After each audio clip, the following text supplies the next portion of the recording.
गधा है तू, एकदम गधा। शायद यही वो पहला शब्द था जो होश संभालने पर मैंने खुद के लिए आपके मुंह से सुना था। फिर भी भैया और दीदी का आपके लिए जो प्यार था उससे मेरा कई गुना था।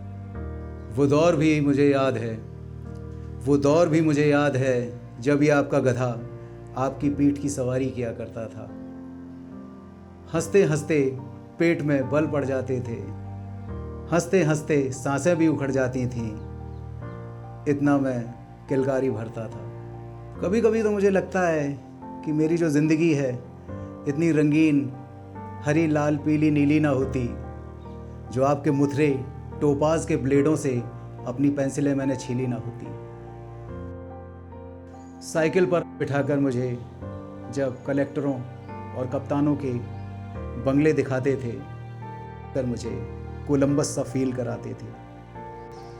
आपको याद है ना, जब आप मुझसे बहुत खुश हो जाते थे तो मेरी तुलना अलमारी में अखबारों के नीचे रखी रेज़गारी से किया करते थे और कहते थे कि जब घर का सारा पैसा खर्च हो जाता है तो गिर्री के यही सिक्कों से घर का खर्च चलता है।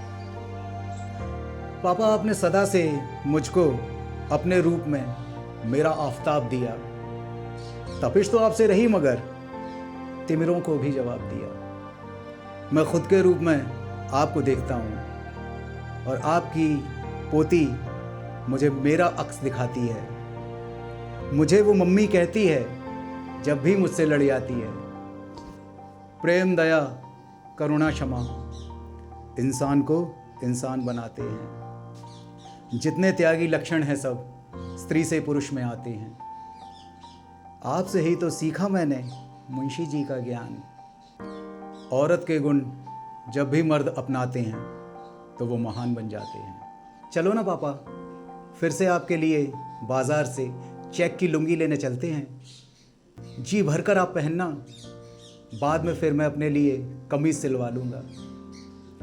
नुक्कड़ के अंकल भले ही लुंगी की बनी कमीज पर ढाका मारें, पलट के उनको कोई जवाब नहीं दूंगा। अपनी बदतमीज़ी और बेबाकी में 2 तोले आपकी तमीज़ मिलवा लूँगा। उम्र का बोझ आपके माथे की शिकन पर मैं बड़े गौर से पढ़ देता हूँ। प्लीज़ पापा, अपना वज़न मत गिरने दो। बेटे का फ़र्ज़ ना सही उधार समझकर ही चुकाने दो।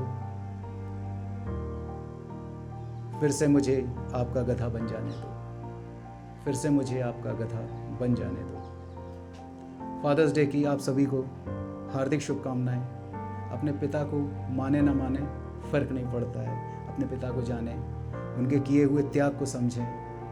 हम लोगों को अक्सर ये एहसास हुआ करता था कि हम लोग बहुत अच्छे फादर बनेंगे, लेकिन मुझे नहीं लगता कि हम लोग उतने अच्छे बाप बन पा रहे हैं जितने अच्छे हमारे बाप हुआ करते थे। फ़र्ज़ ना समझकर सही उधार समझकर ही चुका दो, अपने बाप को बाप बना दो। बरगद की शाखाएं कब हवा में ही रुक पाती हैं, बरगद की शाखाएं कब हवा में ही रुक पाती हैं, जब भी धरा को छूती हैं खुद बरगद बन जाती हैं। मोटिवेशन, जेल सुधार और बंदी पुनर्वास को लेकर हम जो छोटे छोटे कदम उठा रहे हैं वो आप सबके सहयोग और प्यार के बिना अधूरे रह जाएंगे।